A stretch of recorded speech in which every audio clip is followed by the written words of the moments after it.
नमस्कार, मैं हूं मनोज मनु। बड़ी बहस में आपका स्वागत है। ये नोट की महिमा है कि जनता अपने पैसों के लिए कतारों में संघर्ष कर रही है और नेता सियासत कर रहे हैं। वैसे सियासत होती ही ऐसी है, सबके अपने अपने सियासी हित हैं और नोटबंदी तो वैसे भी सीधे जनता से जुड़ा मामला है। सड़क से संसद तक जैसे जिसे बन पड़ रहा है वो जोर आजमाइश कर रहा है। बड़ी बहस में आज हम चर्चा इसी बात पर करें।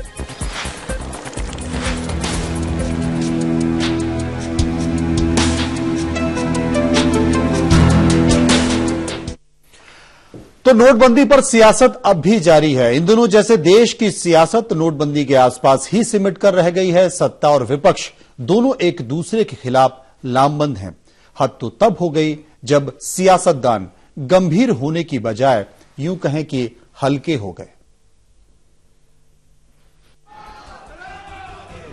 नोटबंदी पर सियासत की फिजा का रंग कुछ इस तरह नुमाया हो रहा है कि सड़क पर तो हंगामा बरपा ही है, संसद की कार्रवाई भी पूरी तरह ठप है। शीतकालीन सत्र में विपक्ष के तेवर तल्ख हैं, तो सत्ता पक्ष फैसले पर अड़ी हुई है। सत्ता पक्ष की दलीलें विपक्ष के गले नहीं उतर रही और वो नोटबंदी के मामले में हुई मौतों और दूसरे नुकसान को लेकर पीएम से जवाब मांग रहा है और शिवसेना भी विपक्ष के सुर में सुर मिला रहा है।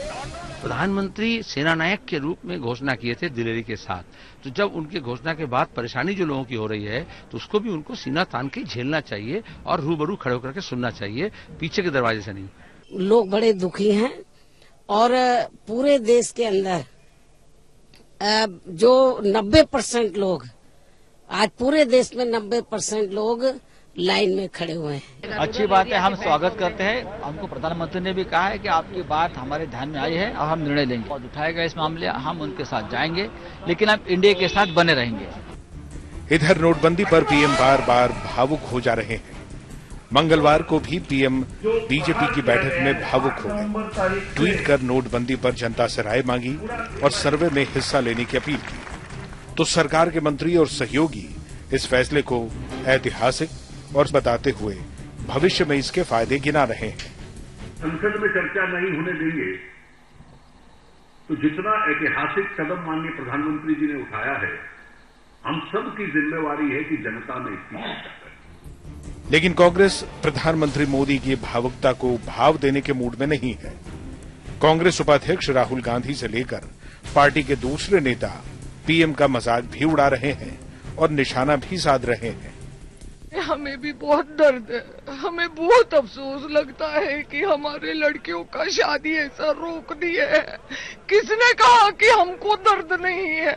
ये अलग बात है कि नेशनल टीवी पे हम रो नहीं सकते, यहाँ रोते हैं, कभी हमारा आवाज सुन ले। अब शायद इस बात का इल्म हो रहा है कि उनकी नीतियों की वजह से लगभग 70 लोग मारे गए, तो इसलिए बेचारे वो रो रहे हैं और मेरी पूरी हमदर्दी है उनके साथ। इस बीच नोटबंदी पर कोई कोलकाता से दिल्ली कूच कर रहा है तो कोई दिल्ली में ही सत्ता पक्ष की नाक में दम कर देने का दावा कर रहा है। यानी सत्ता पक्ष हो या विपक्ष, दोनों आर पार के मूड में हैं। आखिर मामला जनता से जुड़ा है और सियासत में वोट की क्या अहमियत है सभी जानते हैं। ऐसे में विपक्ष वोटिंग के प्रावधान वाले नियम 56 के तहत चर्चा चाहता है, जबकि सत्ता पक्ष नियम 193 के तहत। यानी सबके अपने अपने सियासी हित हैं और जहां सियासत हो वहां समाधान से ज्यादा शोर शराबा और हंगामे का इतिहास ही रहा है। समय के लिए दिल्ली से अनामिका रत्ना और नीरज कुमार के साथ आशुतोष भाटिया। तो देश के वित्त मंत्री अरुण जेटली ने कहा है कि 1-2 तिमाही तक परेशानी हो सकती है, लेकिन इसका बड़ा फायदा देखने का इंतजार किसे है, उसके पहले ही सियासतदानों के तमाम तारी प्रतिक्रिया और कुछ असर भी देखा जा रहा है। अपने अपने हिसाब से उपचुनाव का परिणाम भी गिना जा रहा है। जहां पर भारतीय जनता पार्टी जीती है तो दिल्ली में बैठे नेता कहते हैं कि नोटबंदी का असर कहां है, देखिए जनता का फैसला है। लेकिन जहां पर भारतीय जनता पार्टी हारी है वहां पर सत्ता में बैठे दूसरी पार्टी के लोग कहते हैं कि यह जनता का बगावती फैसला है जो सत्ता में बैठी केंद्र की सरकार सुन नहीं रही है। इसे अपने अपने हिसाब से लेने की कोशिश की जा रही है। लेकिन वहीं पर तमाम लोग आज भी लाइन में लगे हैं। सरकार कुछ फैसले लेकर आती है, जब वो लागू कर दिए जाते हैं फिर उसके बारे में सोचा जाता है कि इसमें कुछ कमी रह गई है, क्यों ना इसमें कुछ सुधार किया जाए। कुछ लोगों की राय मांगी जाती है। चूंकि अब प्रधानमंत्री ने एक ऐप जारी किया है जिसमें लोग अपनी बातें कह सकते हैं, अपनी राय दे सकते हैं, लेकिन इसके पहले लोगों ने उन्हें बहुत कुछ दिया है, उन्हें तकलीफ दी है, उन्हें परेशानी दी है और पुलिस वालों ने डंडे भी दिए हैं। तमाम तरह की चर्चा है, लेकिन इसका क्या होगा? राजनेता इस पर सियासत कर रहे हैं, लेकिन जनता जो कुछ झेल रही है उसके लिए जिम्मेदार क्या? और क्या इसका बड़ा सियासी फायदा मिलेगा? क्या वाकई देश में बहुत कुछ होगा इस फैसले के बाद? वो भी भविष्य के गर्त में है। चर्चा आज हम इसी बात पर करेंगे। चर्चा करने के लिए मेरे साथ मौजूद हैं भारतीय जनता पार्टी के सांसद रमेश विदुड़ी। इसके साथ साथ हम बात करेंगे कांग्रेस की प्रवक्ता मेरे साथ मौजूद है सरवत जहां फातिमा, जो कि प्रवक्ता है कांग्रेस की, मेरे साथ मौजूद है संजय सिंह, जो कि वरिष्ठ पत्रकार हैं, और सैयद फैजल अली, जो कि ग्रुप एडिटर हैं आलमी उर्दू के, वो भी मेरे साथ हैं। सबसे पहले हम बात करेंगे फैजल साहब से। फैजल साहब, सरकार का फैसला, और मुझे लगता है कि कई दिन हो चुके हैं, 14-15 दिन हो चुके हैं। कुछ पार्टियां कहती हैं कि इसे वापस लिया जाए, जो कि बिल्कुल संभव नहीं है। आप कुछ भी विरोध कर लें, कुछ भी कर लें, वापस होना अब संभव नहीं है। कुछ पार्टियों के सुझाव मान लिए गए हैं। जनता जो परेशानी झेल चुकी है वो झेल ही चुकी है, लेकिन इन सब के बीच अब थोड़ा संजीदा होने की वजह राजनेता मजाक करने लगे हैं। ये तमाम तस्वीरों के बीच क्या देखते हैं? अब क्या वाकई ये होना चाहिए? देखिए, बहुत अफसोस की बात है जिस तरह से डिमोनेटाइजेशन हुआ है, नोटबंदी हुई है, एक अच्छा काम जो कहीं ना कहीं जो भी लोग उसके विरोधी हैं वो भी ये मान रहे हैं कि ये काले धन के ऊपर एक अच्छा आघात था। हालांकि जो इकोनॉमिस्ट हैं वो इस बात को भी कह रहे हैं कि ये सिर्फ एक फ्रैक्शन ऑफ द काला धन जो है उसको ही कैटर करता है, और धन काला नहीं होता है, नीयत काली होती है। आपने काला धन से लड़ाई करने के लिए पूरी चीजें शुरू की, लेकिन रुपए काले कैसे हो जाते हैं? उस पर अगर टैक्स नहीं दिया जाए तो वो काला हो सकता है। लोग अगर उसको कहीं छुपा के रखते हैं और वो करेंसी को अगर ब्लॉक करते हैं तो करेंसी एक्ट के तहत वो एक जुर्म हो सकता है। लेकिन ये कह देना कि पूरा का पूरा 16,000 करोड़ या 12 लाख करोड़ ये जो रुपया है ये काला धन, ये अपने आप में एक विचित्र सी बात है। वो लोग जो ये दावा कर रहे थे कि मोदी जी को हमने ये राय दी थी कि वो ये काम करे, वो भी ये कह रहे हैं कि जो इसका एग्जीक्यूशन हुआ है वो बहुत गलत तरीके से हुआ है। मुझे ये लगता है, मुझे याद है मैं उन दिनों वेस्ट एशिया में था, तो अमेरिका ने जब इराक के ऊपर लड़ाई शुरू की थी तो एक वर्ड आया था शॉक एंड ऑफ, और इस तरह से करो कि अचंभित रह जाए लोग। इस अचंभित करने की जो प्रक्रिया में हुई है और जिस तरह से किया गया है उसमें जो डिसीजन लिए गए वो दिल से लिए गए, दिमाग से नहीं लिए गए, और इसके कारण ये सारी चीजें हुई हैं। ये बहुत अफसोसनाक है। लेकिन उसके बाद ये हो रहा है कि अब आप ये कह रहे हैं कि एक ऐप जारी किया है। याद रखिए मनोज जी कि इस पूरे भारत में हम लोगों की अपनी जो लोग इसका समर्थन कर रहे हैं वो भी इस बात को मान रहे हैं कि जो पूरी बैंकिंग प्रक्रिया है वो 62% बैंक जो हैं वो आपके गांव तक नहीं पहुंच पाए, यानी 38% बैंक में ही गांव बैंक है। दूसरे कि एटीएम जो है, अगर 100 एटीएम है तो उसमें से 70 जो है वो अर्बन सेक्टर में है, यानी सिर्फ 30% लोग वो तक नहीं पहुंच पा रहे हैं। तीसरी बात है कि भारत पूरी तौर पे 62% जो है ग्रामीण क्षेत्र में रहता है। तो आप क्या उनको छोड़ के चल रहे हैं? अभी आप अपने रिव्यू में बता रहे थे कि ऐप जारी किया प्रधानमंत्री ने कि उस पे लोग फीडबैक दें। किनके फीडबैक की बात हो रही है, इंडिया की या भारत की? इस बात को समझने की जरूरत है कि इंडिया जो है वो कहीं ना कहीं अर्बन सेक्टर में रहता है, भारत आज भी 62% जो है वो गांव में रहता है। और अभी जिस तरह से 15 दिनों में जो स्थिति हुई है, जिसका आज मैंने देखा रेणुका चौधरी की माखौल उड़ा रही थी, ये एक बहुत गंभीर मामला है। इसका न पक्ष की तरफ से न विपक्ष की तरफ से इसको मजाक का मौजू न बनाकर के इस पर संजीदा बातचीत होनी चाहिए। और जितना नुकसान होना था वह हो चुका जान माल का।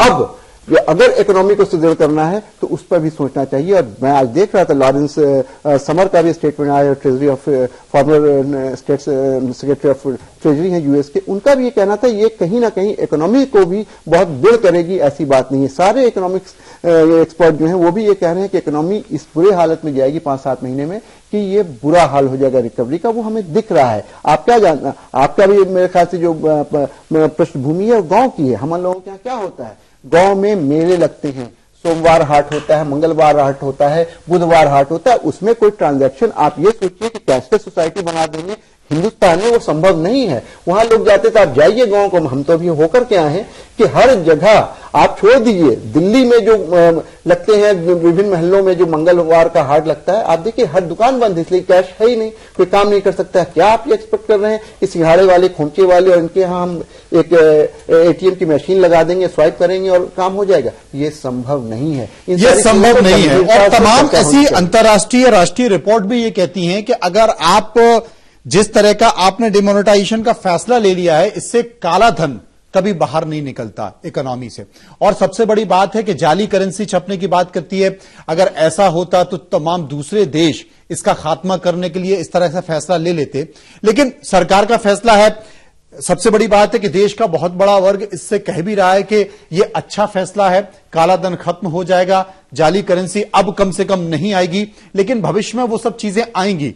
सबसे बड़ी बात संजय सिंह मैं आपसे पूछना चाहता हूं, सरकार ने फैसला ले लिया है और सरकार जिस तरीके से एक के बाद एक उपाय लेकर आ रही है, फिर कुछ दिन बाद उसमें सुधार की बात करती है, आम आदमी परेशान है, इसमें कोई दो राय नहीं है।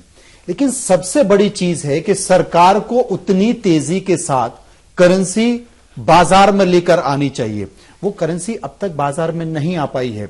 देश के बहुत बड़े हिस्से में बहुत बड़ी संख्या में ऐसे बैंक हैं जहां 500 के नोट नहीं है, 100 रुपए के नोट, 50 रुपए के नोट और 2000 का नया नोट, इस पर आपकी अर्थव्यवस्था चल रही है। 2000 का नया नोट आज भी बाजारों में अर्थव्यवस्था में परेशानी का कारण बना हुआ है। लोगों में डर का माहौल है, भय का माहौल है। प्रधानमंत्री पार्टी के लोग कहते हैं कि 2.5 लाख तक किसी को कुछ नहीं होगा, लेकिन इनकम टैक्स से तमाम जानकार जो जुड़े हुए लोग हैं वो कहते हैं कि अगर आपका केवाईसी नहीं है तो 50,000 के ऊपर आपको हिसाब किताब देना होगा। अगर आपका केवाईसी है तो 2.5 लाख रुपए भी अगर आपकी आय से ज्यादा है तो आपको हिसाब किताब देना होगा। मतलब ये तरह तरह की बातें चल रही हैं और इन सब के बीच परेशानी, तकलीफ घर से लेकर बाहर सब जगह। सरकार ने फैसला ले लिया, लेकिन व्यवस्था के तौर पर, उपाय के तौर पर आपको लगता है कि तंत्र उस तरीके से अपने आप को विकसित कर पाए? मनोज, आपका सवाल बिल्कुल वाजिब। गवर्नमेंट ने जो ये डिसीजन लिया है, आम आदमी ने इसकी तारीफ की थी और आम आदमी को लग रहा था कि वो 5-6 दिन, 1 हफ्ते या 10 दिन में चीजें सब कुछ नॉर्मल हो जाएंगी जी। और लोगों ने इस निर्णय को हाथों हाथ लिया था। मैं देवरिया जिले के एक छोटे से गांव से आता हूं। मैंने गांव फोन किया अपने परिवार में, हाहाकार मचा हुआ है, रबी की बुआई है, बिल्कुल खाद बीज के लिए लोगों के पास पैसे नहीं है, अपना ही पैसा नहीं निकाल सकते।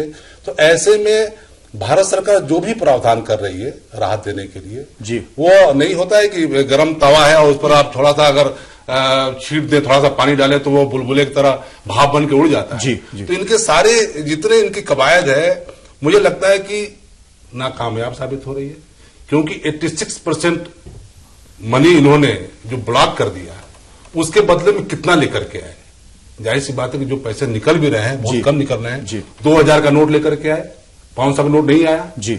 जिनको 2000 रुपए के नोट मिल रहे हैं वो भी फुटकर नहीं करा पा रहे हैं जी। और गांव में तो एटीएम है ही नहीं है।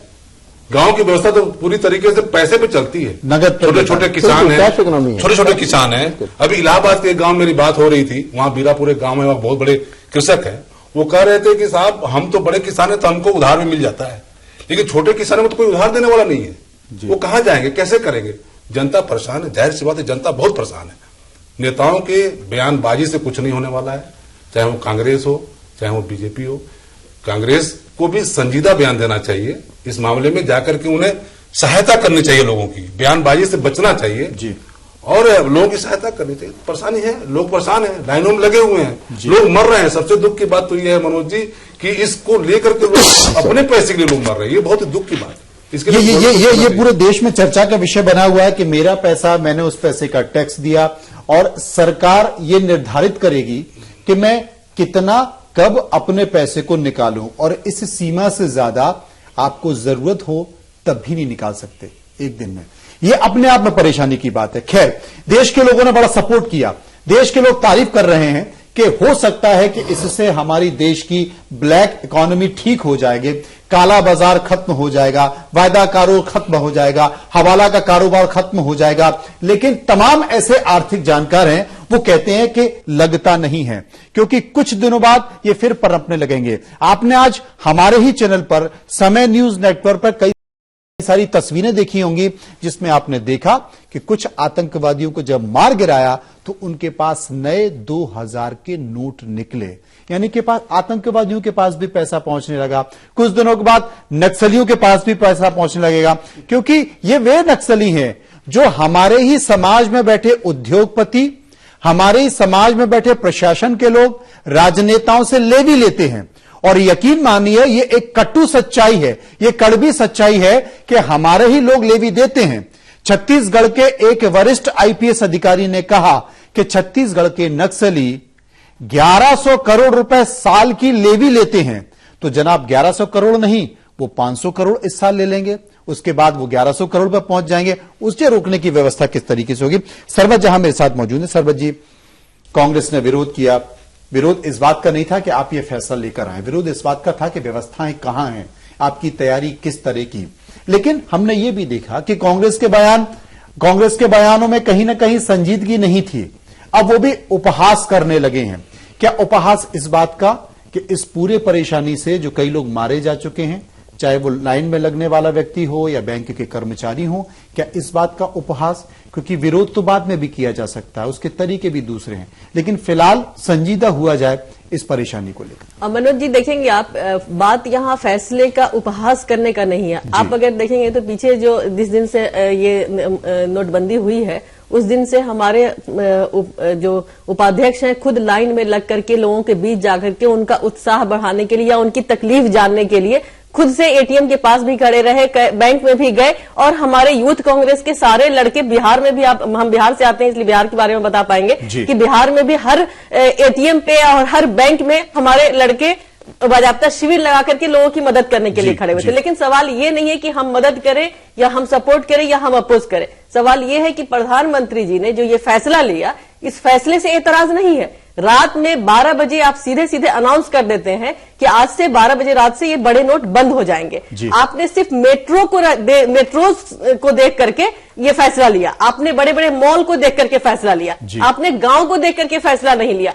आज के डेट में आप कैशलेस समाज की बात करते हैं, आज के डेट में 70 करोड़ डेबिट कार्ड लोगों के पास है पूरे हिंदुस्तान में। सिर्फ 2 लाख एटीएम है पूरे हिंदुस्तान में, जिसमें 1,20,000 एटीएम काम करते हैं। कई गांव ऐसे हैं, हमारे दोनों भाई बगल में बैठ करके बता रहे थे, कई गांव ऐसे हैं जहां 10 किलोमीटर 15 किलोमीटर की दूरी पर जाकर के बैंक या एटीएम मिलता है। इन सब चीजों को प्रधानमंत्री जी ने क्यों नहीं ध्यान में रखा था? अभी तक 2200 करोड़ रुपए लोगों के, आम आदमी के, हमारे आपके सरकार के पास आ गए हैं और सरकार का फ्लो क्या है? 300 करोड़। मतलब कि इसको पाटने में करीब 7 महीने लग जाएंगे। तो आपको पहले से तैयारी कर लेनी चाहिए थी, करेंसी उतना कर लेना चाहिए था, उस हिसाब से आपको तब बंद करना चाहिए था। आपने तो ध्यान ही नहीं रखा कि ये जो कैशलेस समाज की बात करते हैं, ये सही कहा इन लोगों ने कि छोटे छोटे बाजार, छोटे छोटे ये वहां कैश पे ही सारा कुछ होता है। वहां ना तो एटीएम चलता है, ना ही डेबिट कार्ड चलता है, ना ही चेक चलती है। वहां सिर्फ जबान की बात होती है और कैश की बात होती है। लेकिन इन सब चीजों को ध्यान में देखिए, 1978 में भी बड़े नोट बंद किए गए थे।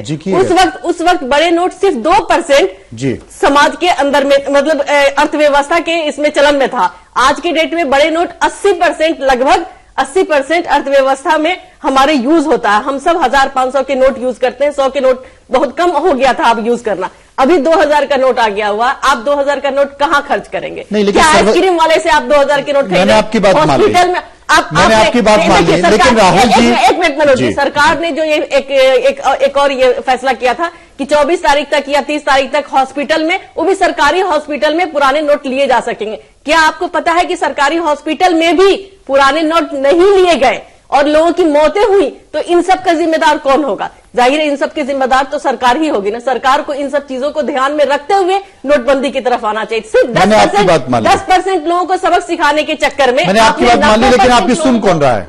आपकी सुन कौन रहा है? नहीं, सुन कोई नहीं रहा, लेकिन हम तो कहेंगे ही ना, क्योंकि जनता से जुड़ी हुई सवाल है। हमको नोटबंदी पर एतराज नहीं है, आपने कहा जनता से जुड़ी बात है। आपने देखा आज के उपचुनाव के परिणाम को देखा आपके राहुल जी लाइन में लगे जनता के लिए, जनता की तकलीफ समझने के लिए, जनता की परेशानी। आपने उपचुनाव के परिणाम देखे, कहीं इन तमाम सीटों में एक हाथ जगह कांग्रेस दिखाई दी। मनोज जी, चुनाव केवल नारायण स्वामी को छोड़ दिया जाए, जो कि स्वाभाविक तौर पर वो मुख्यमंत्री हैं वहां पर और उनका बाय इलेक्शन था, इसके अलावा कहीं आपको कांग्रेस दिखाई दी? मनोज जी, सवाल ये नहीं कि कांग्रेस दिखाई दी या नहीं दी, हम बहुत कमजोर हैं, मेरी आवाज बहुत कमजोर है, हम सिर्फ 40 पे हैं, हमको पता है कि हम हमारे सिर्फ 40 में क्यों है। 2.5 साल बाद आप जनता के बीच में विश्वास क्यों नहीं जगा? एटीएम की लाइन में लगने के बाद, बात नहीं है, एटीएम में लाइन में लगने से भी अगर जनता को विश्वास नहीं दिला पा रहे हैं। डेमोक्रेसी है, डेमोक्रेसी है, डेमोक्रेसी का जो भी फैसला होता है उसको कांग्रेस पार्टी क्या हर पार्टी सर पे बिठाती है और हम भी बिठाते हैं। हमसे कांग्रेस पार्टी से जो बेहतर हो सकता है वो करने की कोशिश कर रहे हैं। हमने क्या कहा कि नोटबंदी पर कांग्रेस पार्टी को एतराज नहीं है, एतराज आपकी तैयारी पर है, एतराज आपके तरीका पर है, एतराज आपके जो एक सिस्टम आप बनाते हैं कि 2000 से ज्यादा आप नहीं निकाल सकते। वो जो इंसान आज लाइन में लग के पैसे निकाल रहा है वो टैक्स पेयर है, वो टैक्स पे किया हुआ है। ऐसा नहीं कि वो काले धन वाले हैं, काले धन वाले तो ऑलरेडी सफेद कर चुके। सही कह रहे थे कि नक्सल के पास कहां से पैसा आ गया, कहां से आ गया आतंकवादी के पास, और क्या इस तरह से आप कंट्रोल कर पाएंगे? ये एक तरह से फैजल साहब इसे भरोसा कहें। लोगों में तकलीफ है इस फैसले को लेकर, लोगों में परेशानी है इस फैसले को लेकर, लोग कतारों में लगे हुए हैं, लोगों के घर पर पैसे नहीं है, वो लोगों की फीस नहीं भर पा रहे हैं, इलाज नहीं करा पा रहे हैं, शादी नहीं हो पा रही है, त्योहार नहीं मना पा रहे हैं, लेकिन इन सब के बावजूद भी प्रधानमंत्री को कोई भी बुरा नहीं बोल रहा है। कैसे भरोसा समझें? आप याद कीजिए कुछ साल पहले जब दिल्ली में एक रेप की घटना होती है और पूरी सरकार जिम्मेदार ठहर जाती है। आप याद कीजिए कुछ समय पहले सीएजी की रिपोर्ट आती है और कहा जाता है कि 12 लाख करोड़ रुपए कांग्रेस ने खा लिए। मुझे लगता है कि 12 आदमी भी जेल नहीं गए अब तक उसे लेकर। इसे हम क्या कहें? और कांग्रेस से बोल रही है, ये बीजेपी के बारे में कहा जाता है कि बीजेपी जोर से बोलती है, देर तक बोलती है और विश्वास करा देती है, लेकिन कांग्रेस जोर से बोल रही है, देर तक भी बोल रही है, लेकिन जनता में विश्वास नहीं करा पा रही, क्योंकि आज के उपचुनाव के नतीजे बताते हैं। नहीं, दो चीजें हैं मनोज जी। एक बात समझ लीजिए, उपचुनाव में हमेशा ये पूरा आप देख लीजिए उपचुनाव की जो इतिहास है, उपचुनाव में वही पार्टी और उसी के कैंडिडेट जीतते हैं जो सत्ता में होती है। इस उपचुनाव के अगर मुझे विश्लेषण करने के लिए कहा जाएगा तो किसी ने ना कुछ पाया है, ना किसी ने कुछ खोया है। जो जहां जीता था उसने अपनी सीट को रिटेन किया है। अगर इसमें एक सीट बीजेपी ज्यादा जीत जाती या एक सीट बीजेपी लूज करती तब उसकी विवेचना की जा सकती थी। जहां जहां जो थे वो वहां जीते हैं। हाँ, एक अंतर जरूर हुआ है अगर आपको इसको विश्लेषण करें कि ममता बनर्जी का कैंडिडेट पार्थो 4.5 लाख वोट से जीता है। वो क्यों जीता है? इसलिए उससे पहले उस सीट पर जो आदमी विजयी हुआ था वो मात्र 70,000 वोट से हुआ था। तो ये एक सच्चाई है। दूसरी बात यह कि कांग्रेस क्यों आज हाशिए पे है, कांग्रेस का किया धरा ही हम सब भोग रहे हैं। अगर कांग्रेस ने पिछले 10 वर्षों में एक अच्छा प्रोएक्टिव प्रधानमंत्री दिया होता, मैं मनमोहन सिंह की का बहुत आदर करता हूं, बहुत अच्छे प्रधानमंत्री है और इकोनॉमी को जिस लेवल पे लेके गए, लेकिन जिस तरह का प्रधानमंत्री नरेंद्र मोदी में भारत देख रहा है, याद रखिए कि 15 करोड़ वो युवा हैं जिन्होंने प्रधानमंत्री नरेंद्र मोदी को प्रधानमंत्री बनाया है। उनको कहीं ना कहीं आज का प्रधानमंत्री चाहिए जो ड्रम भी बजाता हो, जो छाती भी पीटता हो, जो उनके अंदाज में चलता भी हो, उनके अंदाज में बात भी करता हो, जो शायद कांग्रेस अभी भी उस ताल से ताल मिला के नहीं चल पा रही है। इससे अफसोस की बात और क्या हो सकती है कि इतना बड़ा देश में एक आर्थिक क्राइसिस आया हुआ है जो धीरे धीरे रेणुका चौधरी सीख रही है जी, कि इसके बावजूद कांग्रेस के लोग देखिए करप्शन में कहीं ना कहीं इन्वॉल्व थे। इसलिए आप कह रहे थे कि नोटबंदी के विरोध में कोई नहीं है। नहीं, मुझे ऐसा लगता है कि नोटबंदी के विरोध में बहुत लोग हैं, करप्शन के विरोध में कोई नहीं है। बहुत चतुराई से इस सरकार ने नोटबंदी को करप्शन से जोड़ दिया है। दोनों दो मुद्दे हैं। आप कैसे कह सकते हैं कि नोटबंदी से करप्शन खत्म हो जाएगा? आप खुद ही बता रहे हैं कि आज आतंकवादी मारा गया, उसके पास निकला। तो ये एक मिथ्या है जो क्रिएट किया गया है और इस तरह से क्रिएट किया गया है कि ये जो बेचारे गरीब लोग हैं उनको ये लग रहा है कि 5 लाख करोड़ जो वापस आ गया है बैंक में उसमें से उनको मिलेगा। कुछ दिनों के बाद मालूम होगा वो भी जुमलेबाजी थी। तो ये एक मिथ्या क्रिएट किया गया है जिसके कारण अभी लोग सड़कों पे नहीं आ रहे हैं। और एक बात मैं बहुत गंभीर रूप से कहना चाहूंगा मनोज जी कि ये भी जो स्थिति है वो किसी भी प्रजातांत्रिक सेटअप के लिए बहुत अच्छी नहीं है कि लोग अंदर से दुखी हैं, अंदर से क्षुब्ध हैं, लेकिन विरोध नहीं कर पा रहे हैं। अच्छा, ऐसा क्यों है ऑटोक्रेरियन? ऐसा क्यों है फैजल साहब? जी, इसलिए है कि लोगों को एक तो ये लग रहा है सपनों के सौदागर ने सपना बेचा, तो ये लग रहा है कि चलिए ये अच्छे दिनों की दूसरी किस्त है, अच्छे दिन पहले वाले तो नहीं आए, दूसरे किस्त लोग लेकर के शायद कुछ हो जाए। एक दूसरी बात यह है कि कोई भी अभी सामने आके नहीं कुछ कहना चाह रहा है, इसलिए कि जो पार्टी अभी हुकूमत में है उसके जो कैडर हैं वो बहुत वोकल और एग्रेसिव होते हैं। कांग्रेस या जो दूसरी जमात है उनका कैडर बेस्ड सिस्टम ही नहीं है। आप यही चीज कर ली होती है कांग्रेस पार्टी की गवर्नमेंट, आप उसके बाद देखते विरोध कैसे होता है। तो मोबिलाइज और मोटिवेट करने का जो मैकेनिज्म भारतीय जनता पार्टी और उसके जो एफिलिएटेड ऑर्गेनाइजेशन है उनके पास है, वैसा मैकेनिज्म कांग्रेस या दूसरी जमात के पास नहीं है। जिनके पास है जैसे ममता बनर्जी, वो वहां हो रहा है जो विरोध है। अच्छा सरवत जी, एक चीज बताइए, यहां पर हमने देखा कि सरकार ने एक फैसला लिया, फैसले का स्वागत भी हुआ, विरोध भी हुआ, और फैसले के बाद रामलीला मैदान में बीजेपी ने रैली भी कर ली, उत्तराखंड में भी रैली हो गई, प्रधानमंत्री भी आगरा चले गए। आप क्या अभी भी ट्विटर और फेसबुक खेल रहे हैं? एक विरोध में रैली नहीं कर पाए सरबत जी? नहीं, देखिए सवाल ये है कि विरोध इससे बाहर निकल पाए? नहीं, हम विरोध क्यों करते हैं? हम विरोध तो कर नहीं रहे ना, हम विरोध सिस्टम का कर रहे हैं। मनोज जी, ये विरोध इसलिए नहीं कर रहे हैं कि जहां विरोध करेंगे दूसरे चिल्लाने लगे चोर चोर चोर चोर चोर, ये टू जी का चोर, ये उसका चोर, इतना डरे हुए हैं। जनता में विश्वास और भरोसा तो विरोध करने के बाद भी किया जा सकता है, पैदा किया जा सकता है। सिस्टम का तरीके का विरोध कर रहे हैं, नोटबंदी का विरोध। अरे ये क्या विरोध है कि लाइन में लाके खड़े हो गए? विरोध कैसे नहीं कर रहे? आम लोगों की परेशानी है, आम लोगों का आप एकदम इकोनॉमिकल स्ट्रक्चर नहीं, 2G घोटाला और कोयला घोटाला नहीं मनोज जी, देखिए 2G घोटाला और कोयला घोटाला ये सब कुछ दिनों के बाद आप जो कह रहे हैं ना, अभी ठीक कह रहे थे फैसल भाई कि अभी खामोश गुस्सा है, और जब ये गुस्सा अंदर से फूटेगा लोगों का तो ये कहां बहा कर ले जाएगा भारतीय जनता पार्टी को शायद इसका अंदाजा भी नहीं है। नहीं, वो काम भी जनता करेगी, ठीक है, आप कुछ करेंगे। जनता ही तो सब कुछ। एक रैली नहीं देखी हमने, आपका एक विरोध प्रदर्शन नहीं देखा। अच्छा, लेकिन उससे ज्यादा तेजी के साथ आपके सबसे टॉप पर बैठे नेता से लेकर और नीचे के तमाम नेता, जिनके बारे में कहा जाता है कि वो फिलहाल ड्राइंग रूम पॉलिटिक्स में ज्यादा बिजी हैं, वो फेसबुक पे, ट्विटर पर कहीं भारतीय जनता पार्टी के मोदी या अमित शाह का कोई एक बयान होता है, तुरंत उस पर प्रतिक्रिया लीजिए। थोड़ा सा जमीन पर निकल के आइए, सड़कों में पहुंचिए। पुरानी कांग्रेस ऐसी करती थी कि अब तक तो चलो दिल्ली के नारे लग जाते थे, रामलीला मैदान भर जाता था, वो कहां है सरवत जी? आपको स्वीकार करना पड़ेगा। नहीं, कांग्रेस पार्टी जमीन पे है और कांग्रेस पार्टी तरीके की लड़ाई लड़ती है। पार्टी जमीन पे ही है। नहीं, जमीन पे तो हम है ही, हम तो इस बात को अगर अभी भी नहीं चलते तो सब नीचे चले जाएंगे। जमीन पे ही हम हैं और हम चेते भी हुए हैं और आम आदमी की परेशानियों को देखते हुए काम भी कर रहे हैं। हाँ, हमारा काम उस तरह से नहीं है जिस तरह से नरेंद्र मोदी जी करते हैं, सपनों के सौदागर वाला नहीं है, हकीकत की बिना पे काम करते हैं और कांग्रेस पार्टी हकीकत के बिना पर ही चल रही है। ठीक है, हम आज 4 हैं, 44 हैं, उससे कोई फर्क नहीं पड़ना, कल हम 400 भी हो सकते हैं। आज के डेट में जिस तरह से नरेंद्र मोदी जी ने ये फैसला लेकर के हिंदुस्तान के लोगों को एक तरह से ठगा है, सही कह रहे हैं फैसल भाई कि ये अच्छे दिन की दूसरी किस्त लोगों को लग रही है। नहीं, अच्छे मैं इस बात को नहीं मानता कि उन्होंने ठगा है। देखिए, ठगने का कहना बहुत जल्दबाजी होगी कि ठगा है। क्या बात कर रहे हैं? क्या समझ रहा है, देश मंथन कर रहा है, क्योंकि जो प्रतिक्रिया में तमाम लोगों से ली है उसमें ऐसे लोग भी बहुत ज्यादातर लोग हैं वो कहते हैं कि ये फैसला अच्छा है। एक बात मैं ऐड कर दूं जी, बिल्कुल सही कह रहे हैं संजय जी कि यही अंतर है, कांग्रेस क्यों विरोध नहीं कर पा रही है और मोदी इतना कड़ा नियम लेके भी क्यों खड़े हैं, इसलिए परसेप्शन की लड़ाई लड़ रहे हैं। मोदी का परसेप्शन अभी आम जनता में ये है कि ये ईमानदार और स्वच्छ छवि के आदमी हैं। ये परसेप्शन कितने दिन तक चलेगा? हाँ,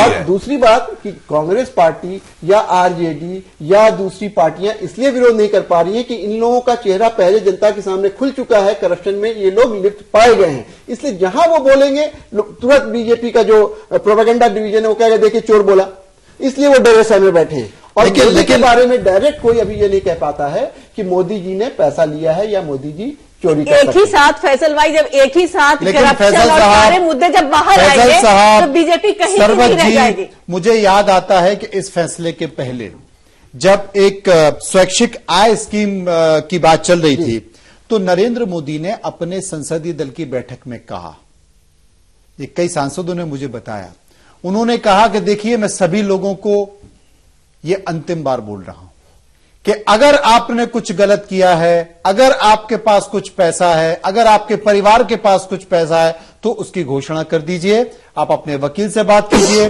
अपने सीए से बात कीजिए, आपको जिससे बात करना है आप बात कीजिए। उसके बाद मैं किसी की नहीं सुनूंगा। और वही हुआ। मुझे लगता है कि ये इस तरह के बयान अपने संसदीय दल की बैठक में वही आदमी दे सकता है जिसमें इतनी हिम्मत हो कि अगर आप में से किसी में हिम्मत हो तो मुझे गलत साबित करके बताओ। फैजल साहब, क्या मैं गलत बोलूं? नहीं, मैंने खुद ही कहा कि ये परसेप्शन की लड़ाई है। परसेप्शन में कहीं ना कहीं अपर हैंड है नरेंद्र मोदी का, इसलिए कि वो अभी इस तरह से नेशनल लेवल पे आए हैं पॉलिटिक्स में अभी 2.5 साल पहले, और उनके बारे में जब ये सरकार चली जाएगी, उसके बाद जब फाइल खुलेगा, खाता खुलेगा, तो समझ में आएगा क्या हुआ है क्या नहीं हुआ। कहने वाले ये भी कह रहे हैं कि ये नोटबंदी में भी 86 लाख करोड़ का घोटाला है, वो एक दूसरी बात है। लेकिन अभी जनता के जनमानस में नरेंद्र मोदी की छवि एक स्वच्छ, ईमानदार और कठोर एडमिनिस्ट्रेटर के रूप में संजय जी, इतनी हिम्मत तभी हो सकती है जब कोई नेता ये कह सकता है, क्योंकि नरेंद्र मोदी को लेकर भी ये कहा जाता है कि पार्टी में बहुत सारे ऐसे लोग हैं जो उनसे खुश नहीं है, उनके फैसलों से खुश नहीं है, उनकी कार्यप्रणाली से खुश नहीं है। इस तरह के बयान या इस तरह की बातें अपनी पार्टी के तमाम नेताओं के सामने वही व्यक्ति कह सकता है जिसमें इतनी हिम्मत हो कि मैं गलत नहीं हूं। बिल्कुल मनोज जी, मैं बताऊं आपसे कि उनकी पार्टी में अंदर लोग क्या कहते हैं करते हैं जी, उसका कोई बहुत मतलब इसलिए नहीं रह जाता कि मोदी का जो फोकस है जी क्लियर है।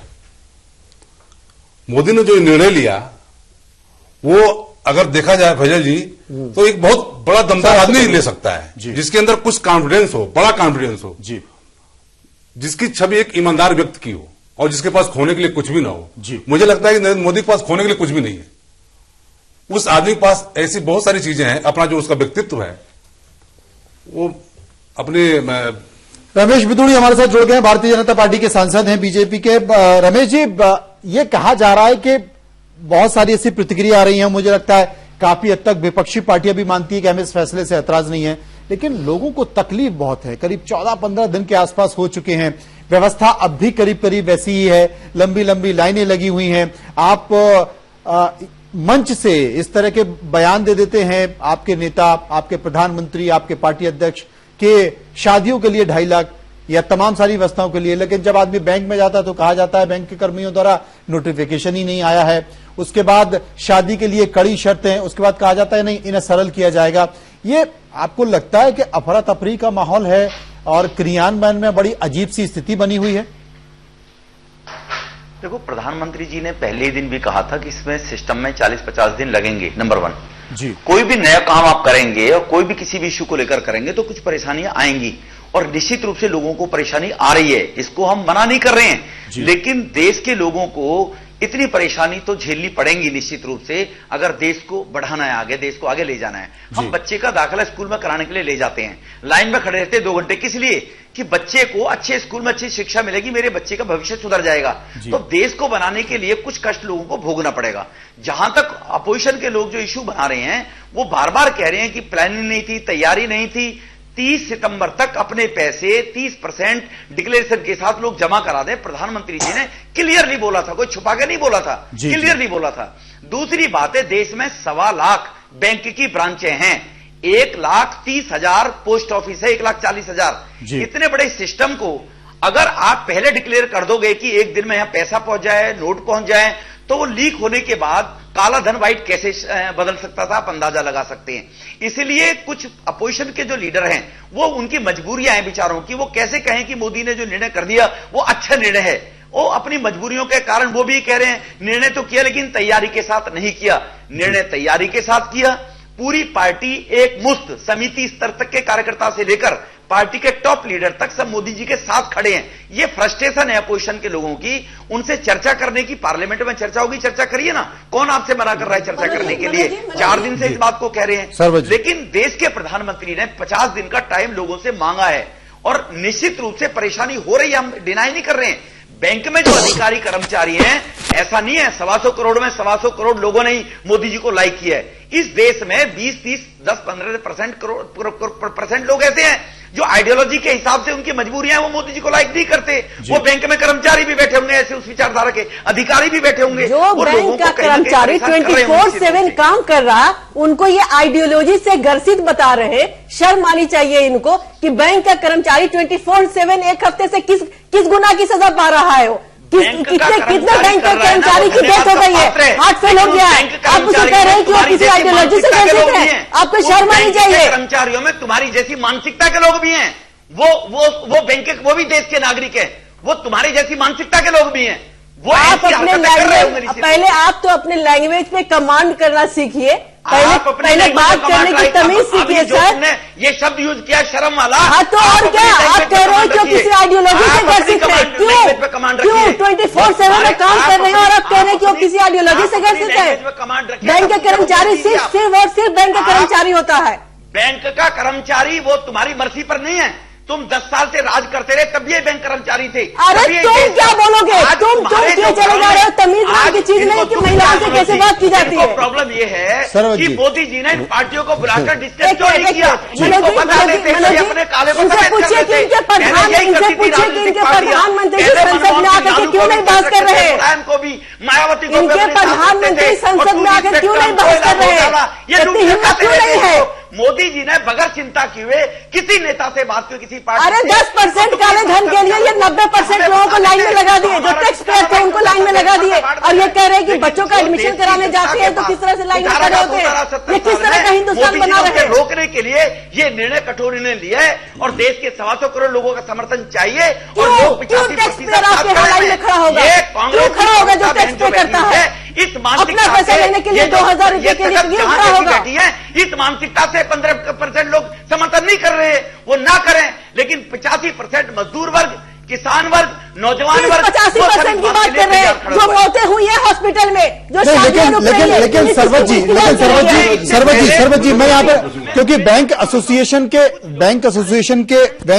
वर्कर के कई सारे पदाधिकारी हमारे साथ मौजूद थे, वो सरकार की इस घोषणा को लेकर कहते थे कि हम इसमें सहयोग करने को तैयार हैं। तो जब कर भी रहे हैं, वो कर भी रहे हैं, तो जब उन्हें आपत्ति नहीं है तो फिर हम लोगों को क्या आपत्ति हो सकती है? उसमें आप लोगों को क्या आपत्ति हो सकती है? हमें तो बल्कि सहयोग करना चाहिए, क्योंकि जैसा कि विदुड़ी साहब ने कहा कि जब आप बच्चों का एडमिशन कराने जाते हैं तो आपको लाइन में लगा रहना पड़ता है। विदुड़ी साहब को यह भी बहुत अच्छे से पता होगा, सांसद हैं, बहुत सारे लोग उनके पास भी पहुंचते होंगे कि लाइन में लगने के बाद भी विदुड़ी साहब कभी कभी एडमिशन नहीं मिलता, कभी क्या अक्सर एडमिशन नहीं मिलता, और वो लोग अपने आप को ठगा सा महसूस कर सकते हैं। तो क्या हम ये माने कि 50 दिन ये कष्ट झेलने के बाद जनता को भरोसा हो जाएगा कि काला धन खत्म हो जाएगा, हवाला नहीं दिखेगा, वायदा कारोबार खत्म हो जाएगा और एकदम पारदर्शिता आ जाएगी? मैं इसलिए बोल रहा हूं क्योंकि जब आप ये 2000 का नोट लेके आए, शायद चौथे या 5वें दिन भारतीय जनता पार्टी शासित राज्य गुजरात और मध्य प्रदेश में भी नए नोटों से रिश्वत ली गई और गुजरात में भी 3 लाख रुपए से रिश्वत ली गई। न दी गई, ये आप लोगों की शो मोटो नोटन किया है। ना कहीं रिश्वत ली गई, ना रिश्वत दी गई कहीं। उससे पहले पता भी नहीं था। इन्हीं का तो नेता कहता है विदुड़ी जी कार्रवाई हुई है, करते हैं कि आपने पार्टी को बता दिया। विदुड़ी जी कार्रवाई हुई है। एक तरफ कहते हैं मोदी जी अपनी, अरे आप ही की बीजेपी शासित सरकारों ने कार्रवाई की है।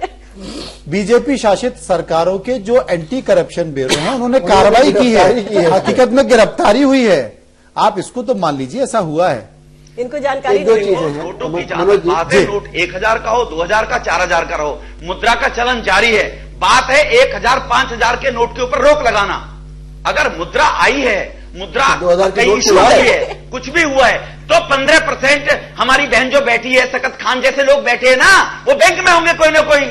उन्होंने कहीं ना कहीं, मैंने कहा ना, इस देश में गुजरात से शुरुआत हुई है, गुजरात से सर, लोगों के घरों की तिजोरियां खाली हो रही है।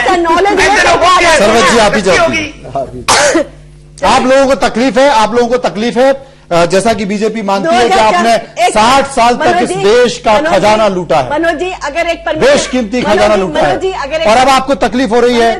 मनोज जी, अगर एक परमिशन दे तो हम आपको एक वीडियो दिखाएंगे 2014 के मीनाक्षी लेखी जी का, मीनाक्षी, जब 2014 में हाँ, नोट चेंज होने की बात आई थी, अभी मेरे पास से अगर कहिए तो हम दिखाते हैं, तो उन्होंने पेट भर भर करके यूपीए सरकार को गालियां दी थी इस तरह से कि जो माँ बहन की जो बची हुई है, मतलब जो उनका सेविंग है वो बाहर आ जाएगा, और कांग्रेस पार्टी किस तरह से कर रही है। अभी मेरे पास वीडियो है, अगर आप कह रहे हैं तो मैं दिखाती हूँ। तो उस वक्त कहाँ थे? आज कांग्रेस पार्टी बिल्कुल विरोध नहीं कर रही है, लेकिन तैयारियों के लिए विरोध कर रही है। जिस तरह से आम आदमी को परेशानी हुई है उस तरह से विरोध कर रही है। अपने अकाउंट में पैसे डालेंगी, उनसे कोई पूछने वाला नहीं होगा। अगर किसी माँ बहन का, वो खुले रूप से अपने अकाउंट में पैसे डाले। अरे अकाउंट की बहुत, आज ये हिंदुस्तान है, हिंदुस्तान की संस्कृति क्यों भूल जाते हैं कि आज भी महिलाएं अपने पति के पर्स से पैसे चुरा कर, तो वो कह रहे हैं ना, सरवत जी कह रहे हैं कि ऐसी माँ बहनों को चिंता करने की जरूरत नहीं है। बैंक में जमा कराएं, और जमा कराने के बाद ये स्थिति क्यों पैदा हुई? ये गरीबी के कारण आपके शासन में 70 साल तक ये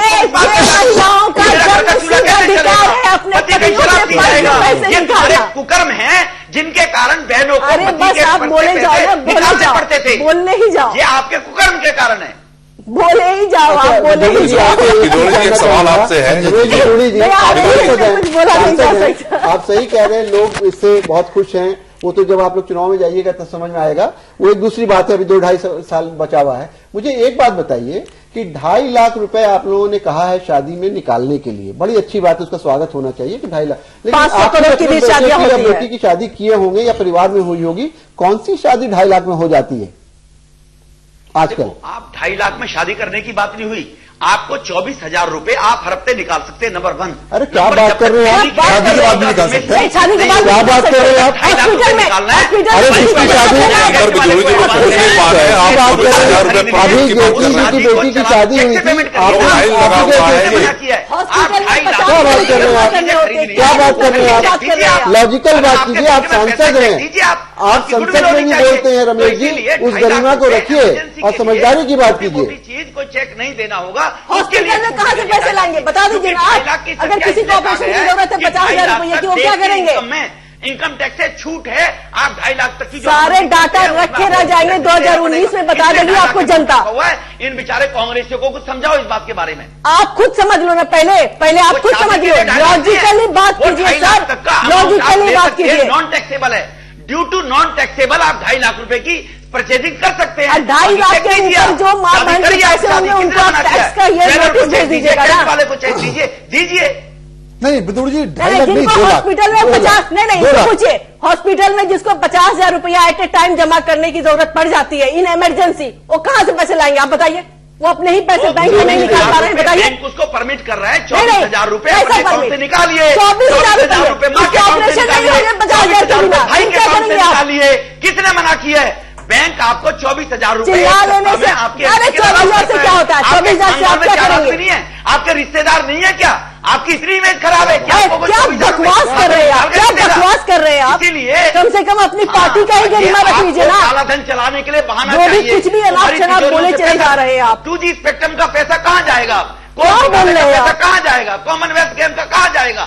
उसकी समस्या है आप लोग। नहीं, ये बीजेपी बार उठाती है सर कि आप लोगों ने बड़ा माल कमाया है। यूपीए में कांग्रेस ने बड़ा पैसा इकट्ठा किया। पूरे हिंदुस्तान वालों ने बहुत कहते हैं वो पैसा कहाँ गया? पूरे हिंदुस्तानियों ने बहुत पैसा कमाया, जो लाइन लगाए कि 2G का पैसा और कॉमनवेल्थ का पैसा कहाँ जाएगा? कांग्रेस ने ये पैसा कहाँ रखा है 2G का? और ठीक है, लेकिन ये बताइए विदुड़ी जी कि कांग्रेस ने घोटाला किया, 2G में किया, कॉमनवेल्थ में किया, ठीक है, काला धन उनके पास है, तो उनको सजा होनी चाहिए थी ना। ये जो 125 करोड़ भारतीय जो बेचारे तबाह हो रहे हैं हमारे यहाँ, और न्याय की एक युक्ति है, कहा जाता है कि 100 अपराधी छूट जाए, एक निर्दोष को सजा ना हो। नहीं, लेकिन यहाँ निर्दोष सजा पा रहे हैं। फैजल साहब मैं मानता हूं, लेकिन अगर बीजेपी कहती है प्रधानमंत्री नरेंद्र मोदी देश को संबोधित करते हुए अगर ये कहते हैं, कार्यकर्ताओं को संबोधित कहते हुए अगर ये कहते हैं कि मुझे 50 दिन का समय दीजिए और 50 दिन बाद अगर आपको लगता है कि मैंने कुछ गलत किया है तो आप मुझे जो सजा देना चाहें वो दें, तो मुझे लगता है कि यहां पर विपक्ष को भी इंतजार करना चाहिए।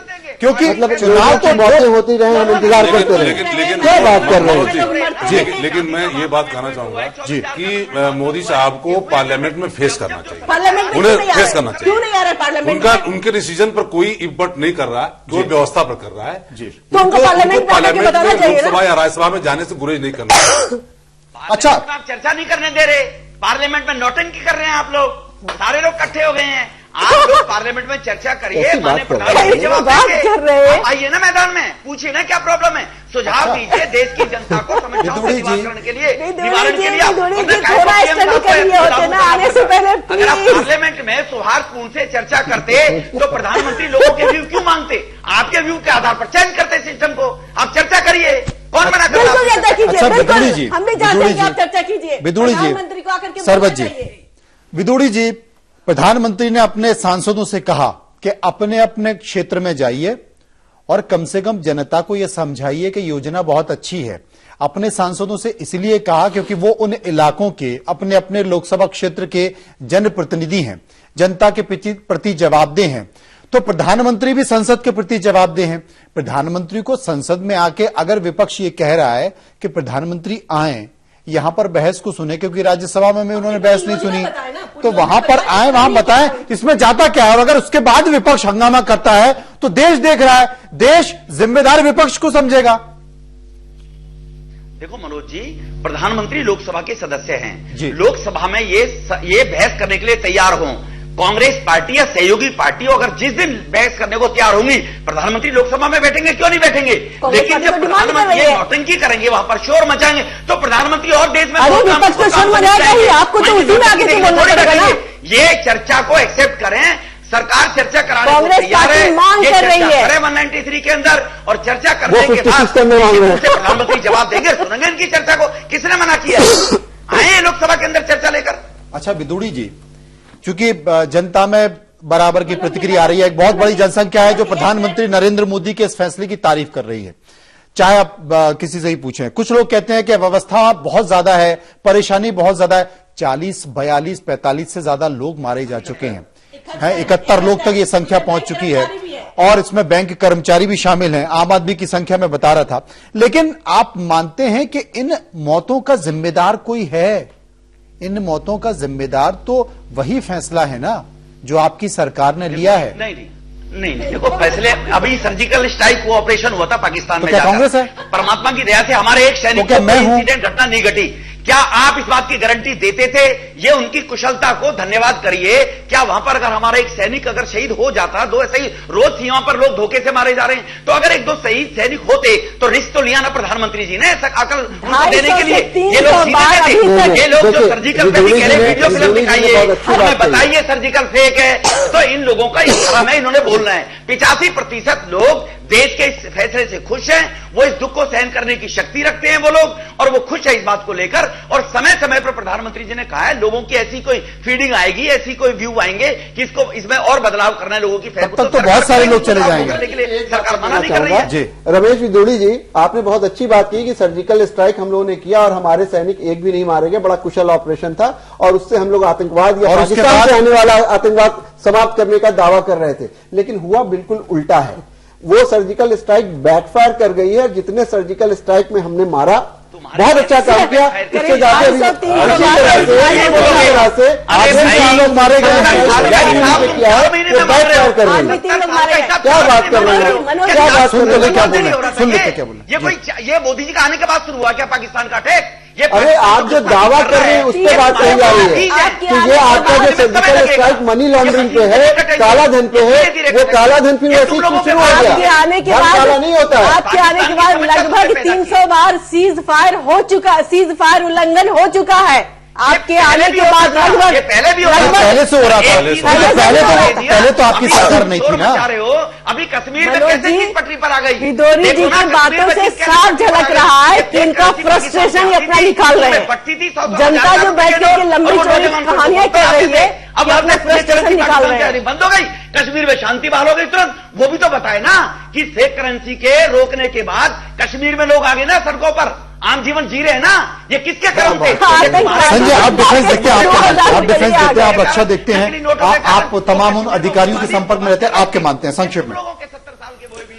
इस सर्जिकल स्ट्राइक की बात कर रहे हैं आप? हम ओवरऑल बात कर रहे हैं कि जिस तरह से बात कर रहे हैं कि पहले सर्जिकल पैसे का सर्जिकल स्ट्राइक, देखिए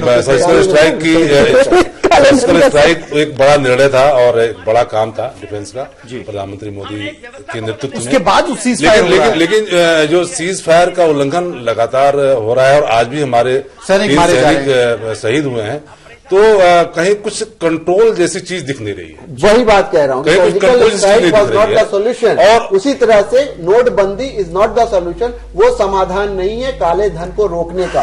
और भी बहुत सारी चीजों को करने की आवश्यकता है। एक बड़ा फैसला, साहसिक फैसला, लेकिन अच्छे से और दूसरी चीजें। आप चिंता मत करिए फैजल साहब, आप बिल्कुल चिंता मत कीजिए, चिंता मत करो, अभी तो बहुत कुछ होना है। विदुड़ी साहब कह रहे हैं कि सब होंगे। 50 दिन का अगर होंगे तो हम लोग आपका पूरा सम्मान करेंगे। आप लोगों को परेशानी ये हो रही है कि अभी बहुत कुछ होना है, आप लोग चिंतित इस बात को लेकर हो। नहीं, बिल्कुल चिंतित नहीं है, आप विश्वास कीजिए, चिंतित नहीं है। हम लोगों को ये चिंता है कि ये तो काला आम आवाम की चिंता है, उसका समर्थन करना चाहिए। विदुड़ी जी, गरीबों के हित में निर्णय हुआ है, गरीब के अस्पताल बनेगी, वो बैंक में जो 6 लाख करोड़ रुपया आया है, क्या होगा देखिए, सुनिए, अस्पताल बनेंगी, वो कम ब्याज के ऊपर लोगों को मकान बनाने को मिलेगा, दुकान खोलने को मिलेगा, खरीदने को मिलेगा, वो गरीब आदमियों को। अब बैंकों की मजबूरी बनेगी, गरीब आदमी जिंदा बचेगा तभी तो मिलेगी, मजबूरी बनेगी, रामराज जाएगा। बहुत अच्छी बात कर रही है, पैसा जो है वो गरीबों के लिए है। मैं यही कह रहा हूँ विदुड़ी जी, अरे जरा सुन भी लीजिए भाई, विदुड़ी जी, मैं कह रहा हूँ बड़ी अच्छी बात है ये, इसमें कोई विरोध नहीं है। मेरा सिर्फ ये कहना है कि जो चीज की गई थी थोड़ा और सुनियोजित होती और उसके साथ साथ कई फ्रंट पे काम होने की जरूरत है, तभी इसको रोका जा सकता है। इतना कहा जा रहा है, थोड़ा सा विरोध के स्वर को भी सुनना सीखिए कि जो कमियां हैं उनको दूर करेंगे। बस आप कमियां बताएं, इनको कहें। वही कहा जा रहा है विदुड़ी जी, आपका किसी से कोई व्यक्तिगत अपनी पार्टी में बोले हैं बिल्कुल, कि जनता के हित के लिए, काले धन के रोक के लिए पॉजिटिविटी के साथ में पार्लियामेंट में 50 दिन वही बात कही जा रही है। बिल्कुल, जब 50 दिन में स्थिति ना हो तो आप बताना कि तुमने तो वादा किया। ये बड़ा बयान, ये रमेश विदुड़ी साहब का बड़ा बयान। सरबत जी 50 दिन इंतजार कीजिए। और विदुड़ी साहब ये कह रहे हैं कि 50 दिन अगर प्रधानमंत्री ने कहा है तो शांति रखिए, संसद चलने दीजिए, और 50 दिन बाद आपको लगता है कि देश में ठीक ना हो, नुकसान हो रहा है, जनता परेशान है, तो फिर आप जो चाहे वो कर लीजिए। मनोज जी, एक चुनी हुई सरकार, बैठ जाइए चुपचाप। ऐसा पूरी दुनिया की किसी भी डेमोक्रेटिक सेटअप में नहीं होता है। और भारत आप करते रहिए, आप करते रहिए, सरकार सुनेगी नहीं, सुन रही है क्या? जनतंत्र है, यहाँ लोग विरोध भी करेंगे। भारतीय जनता पार्टी जब विपक्ष में थी वो भी विरोध करती थी, लेकिन सरकार को संयम के साथ उसको पूरी तरह से कार्यान्वित करना चाहिए और उसमें जो त्रुटि उसको समाप्त करना चाहिए। सिर्फ इतनी सी बात है। मनोज जी, आपको नहीं लगता है, अब मनोज जी आपको नहीं लगता है रमेश जी की बातों से कि पूरा फ्रस्ट्रेशन निकाल रहे हैं? वो स्कैम का विरोध कर रही थी। मोदी जी ने जो डिसीजन लिया है वो गरीबों के फेवर में डिसीजन लिया है, ये स्कैम नहीं किया है। वो स्कैम था, मोदी के कोई इम्पैक्ट नहीं है। कहाँ सवाल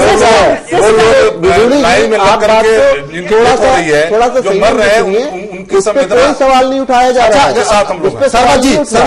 सरवत जी, आप एक अंतिम बयान जो रमेश जी से कहना चाहती हैं, बोलिए। देखिए, रमेश जी ने जिस तरह से बातें कही कि हाँ राम राज आ जाएगा, गरीबों के पैसे जो हॉस्पिटल बन जाएंगे, ये हो जाएंगे, वो जाएंगे, उतना पेशेंस किसी के पास नहीं है जो लाइन में खड़ा होकर के हॉस्पिटल के लिए, जिसके बच्चे मर रहे हैं, जिसके घर के आगे लाश पड़ी हुई है, उनको क्लियर करने के लिए पैसे नहीं मिल रहे हैं, उसका ये कौन जवाब देगा? गैर जिम्मेदाराना हरकत आप लोगों ने करी है और आप सुनना नहीं चाह रहे। ये सबसे बड़ा फ्रस्ट्रेशन निकाल रहे हैं आप। एक बार चैनल को लेकर बैंक की लाइन में जाइए, आप लोग उनके व्यू लीजिए। लोग सहमत हैं, गरीब आदमी सहमत है, मजदूर को टैक्स मिलने जा रहा है। जो सहमत है ना, उनसे जाकर के उनकी तकलीफ सुनिए और सुनना सीखिए। सुन रहे हैं, हम जा रहे हैं, सुनना सीखिए, अच्छे शासक की तरह कीजिए। हमारी जिम्मेवारी आप तुगलकी फरमान मत लगाइए, अच्छे शासक की तरह कीजिए। हमें शासन करना आपने नहीं दिया, आपकी मेहरबानी से नहीं है। देश के जिसने दिया है ना वही ले भी लेगा, याद रखिएगा। जिसने दिया है वो ले भी लेगा, के लिए चलेगी। जिसने दिया है वो ले भी लेगा। ये सरकार नेताओं की तिजोरी भरने के लिए नहीं चलेगी। ये सरकार कॉमनवेल्थ गेम आपने 10% लोगों को लगाने के लिए 90% लोगों को लाइन में खड़ा कर दिया। ये 2G चीज ही कोई नहीं याद कर रहा है, ये सब लोगों के दिमाग से निकल गया। आप कब तक इस 2G को और 4G को गाता रहेंगे? गरीब को पीने का पानी नहीं है, कुछ नहीं चलने गरीब वाला। के बेटे को रोजगार नहीं है, गरीब के बेटे को एजुकेशन नहीं है, कौन जिम्मेवार है? कोई नहीं सुन रहा है। सिर्फ और सिर्फ लोगों को अपनी लाइन नजर आ रही है। बस सरकार में रहे थे आप लोग, आपकी ये बकवास कोई नहीं सुन रहा है। आपको चाहिए पार्लियामेंट में मैं आपको समझा रहा हूं, आपके जो चक्षु डूबे हुए हैं ना भ्रष्टाचार में, उनको स्कंद कर रहा हूं, तेल डाल के सुन लीजिए। चीजों का कोई असर नहीं होना है। जनता सब जान गई है, जनता सब समझ रही है। ये तुम्हारी जो तुम्हारा मोदी साहब ने इन गरीबों के जो तुमने नारा लेकर गरीबों को गुमराह करते रहे 70 साल तक, गरीबी दूर करने का नारा दिया था 1900। हमने जो 71 साल दिया है उसी पे आज आप शासन कर रहे हैं। इस बात का आपको फख्र होना चाहिए। साल में 2022 तक हर व्यक्ति को मकान होगा, ये बीजेपी के लोग कह रहे हैं। अंडरस्टैंड? 71 में गरीबी हटाओ, देश को याद रखिएगा अपने जुमला को। लोगों की आप जैसे लोग ही मोदी जी का लुटिया डुबोएंगे। आप लोगों के अंदर अपने जो अहम को बचाने की चीज, आप लोग गुलाम प्रवृत्ति के लोग हो, एक दर्शन पद की गुलामी करनी है। वाकई हम लोग गुलाम प्रवृत्ति के लोग हैं। आप लोग शासक हो, आपकी मानसिकता आम लोगों के साथ खड़े होने वाले लोग हैं। देश के 85% गरीब मजदूरों को देखो, किसान को देखो, नौजवान को देखो, उनका क्या हाल किया तुमने 70 साल में? लालू तुम्हारे साथ था, मुलायम तुम्हारे साथ था, मायावती तुम्हारे साथ थी, सबको जोड़कर मिल बांट कर खा रहे थे। अब तुम लोगों को दर्द ये है कि वो मिल बांट कर खाने नहीं दिया मोदी साहब ने। पूरा फ्रस्ट्रेशन क्या बात है, पूरा फ्रस्ट्रेशन निकाल रहे हैं। मायावती करिए, गरीब लोग पिट रहे ये बड़ी बात है। और कुल मिलाकर जो पूरी परिचर्चा हुई, पूरा डिस्कशन हुआ, उस पूरी परिचर्चा, उस पूरे डिस्कशन के जो मूल में निकल कर आया, वो मूल में निकल कर आया गरीब व्यक्ति, आम आदमी, इस देश का आम आदमी। कांग्रेस कहती है कि आम आदमी परेशान है, गरीब आदमी परेशान है, इसलिए हम विरोध कर रहे हैं अव्यवस्था को लेकर और तमाम सारी परेशानियों को लेकर। बीजेपी कहती है कि कई सालों से गरीब आदमी का, आम आदमी का शोषण होता रहा है, इसलिए यह फैसला जरूरी था काले धन को बाहर निकालने का, जो प्रधानमंत्री नरेंद्र मोदी ने निकाला। प्रधानमंत्री नरेंद्र मोदी कहते हैं हमें 50 दिन का समय दीजिए, कांग्रेस देने को तैयार नहीं है, लेकिन जब तक ये लाइनें खत्म नहीं होती, 50 दिन पूरे नहीं होते, मुझे ऐसा लगता है कि सियासत ऐसे ही चलेगी जैसे अभी चल रही है। इंतजार 50 दिन का, और तब तक देखते हैं कि क्या विपक्ष थकता है या जनता यूं ही परेशान होती रहेगी या फिर सरकार संसद में विपक्ष की बातों को मानेगी। तब तक के लिए हम इंतजार करेंगे, मुद्दों पर चर्चा करते रहेंगे, तमाम राजनीतिक दलों की सुनेंगे और आम जनता की परेशानियों को वैसे हम दिखाते रहे हैं कैमरा लेकर। विदुड़ी जी कहते हैं तो कल से फिर निकल जाएंगे और जनता से हम समझने की कोशिश नए सिरे से करेंगे कि जनाब बताइए तकलीफ है या नहीं। सभी मेहमानों का शुक्रिया करना चाहता हूं जो इस परिचर्चा में मेरे साथ बने रहे। खबरों के सफर में इतना ही, बाकी खबरों के लिए आप चलते रहिए समय के साथ।